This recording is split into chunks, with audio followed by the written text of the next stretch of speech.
বাবা, আপনার না খুব করার ইচ্ছা, আপনার যত খুশি আমাদের দুজনের সাথে আপনি মন ভরে করুন। হ্যাঁ বাবা, আপনার তো খুব ইচ্ছা এনজয় করা, আমাদের দুইজনের সাথে আপনি মন ভরে এনজয় করে নিন। এই তোমরা এগুলো কি বলছো? আমি তোমাদের শ্বশুর হই আর তোমরা আমার বৌমা, আমাকে তোমরা এসব কথা কিভাবে বলছো? কেন বাবা, কি এমন করেছি আমরা? যা করেছি তা তো বেশ করেছি। আপনার না খুব শখ আমাদের দুজনের সাথে আপনি এনজয় করবেন, করুন না। এখন তো আমরা নিজেরা স্বইচ্ছা আপনার এখানে এসেছি, তাহলে আপনি এখন বারণ কেন করছেন? আমি তো সেটাই বুঝতে পারছি না বাবা। আমরা তো দুজনে এখনো আপনার এখানে চলে এসেছি। আপনার তো খুব ইচ্ছা এনজয় করার, তাহলে আমাদের দুজনের সাথে এনজয় করেন। আর এখন ছেলের বউ মনে করেন না, মনে করেন আমরা দুজন আপনার রক্ষিতা। ঘরের লাইট নিভানোর পরে সব এক, কোনটা শ্বশুর আর কোনটা স্বামী, কোনো পার্থক্য নেই। বাবা আর দেরি করেন না তো, আসেন। আমাদের দুজনের যার তর সহ্য হচ্ছে না। বুঝেনি তো, আপনার ছেলে তো ঠিক মতন থাকে না, অফিসে যায়, একটু আমাদের ভালো মতন সময় দেয় না।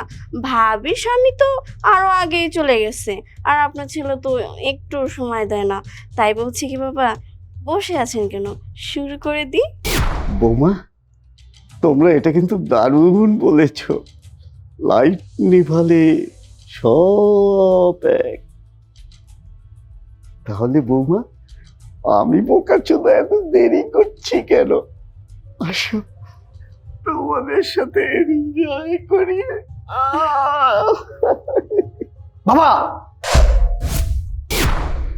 এখানে আমার কোনো দোষ নেই। এখানে এই দুই বউ এসে আমাকে যদি ওরা কাছে পেতে চায়, আমার কি করা? আর আমি সহজে রাজি হইনি তো, ওরাই তো আমাকে একেবারে কাছে টেনে নিল। তুই তো নিজের চোখে এসে দেখেছিস, আমাকে কেন ধমকাচ্ছিস? ওদেরকে যা বলার বল। একদম চুপ, একটা কথা বলবো না। আমি সবকিছু আগেতেই জানতাম, আর এটা আমার প্ল্যান ছিল তোমার এই আসল চেহারা দেখার জন্য। বাবি রুমে একা থাকলে তুমি যে বাবির রুমে লুকিয়ে লুকিয়ে যাও সেটা আমি জানতাম, আর বাবিকে তুমি বাজে টাচ করতা এটাও বাবি আমাকে বলেছে।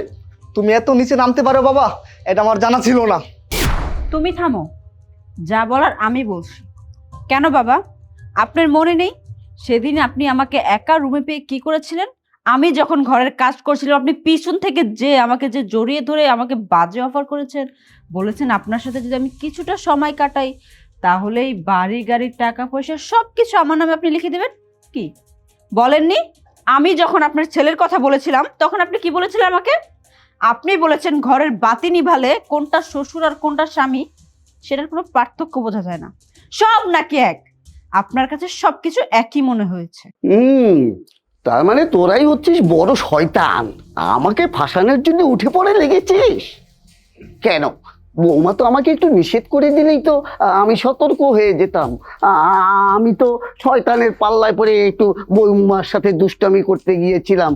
তোর তো মা তো বহুত আগে মারা গিয়েছে, এখন তো একটা সেবা যত্নের লোকজন, মানে একটা শরীরের চাহিদা তো এখনো শেষ হয়ে যায়নি বাবা, বুঝিস না? মানে তোর মা তো অনেকদিন নাই, শরীরে এনার্জি জমে গেছে। এই কারণেই তো শয়তান আমাকে বলছে যে বৌমার সাথে কিছু করো, বৌমার সাথে কিছু করো।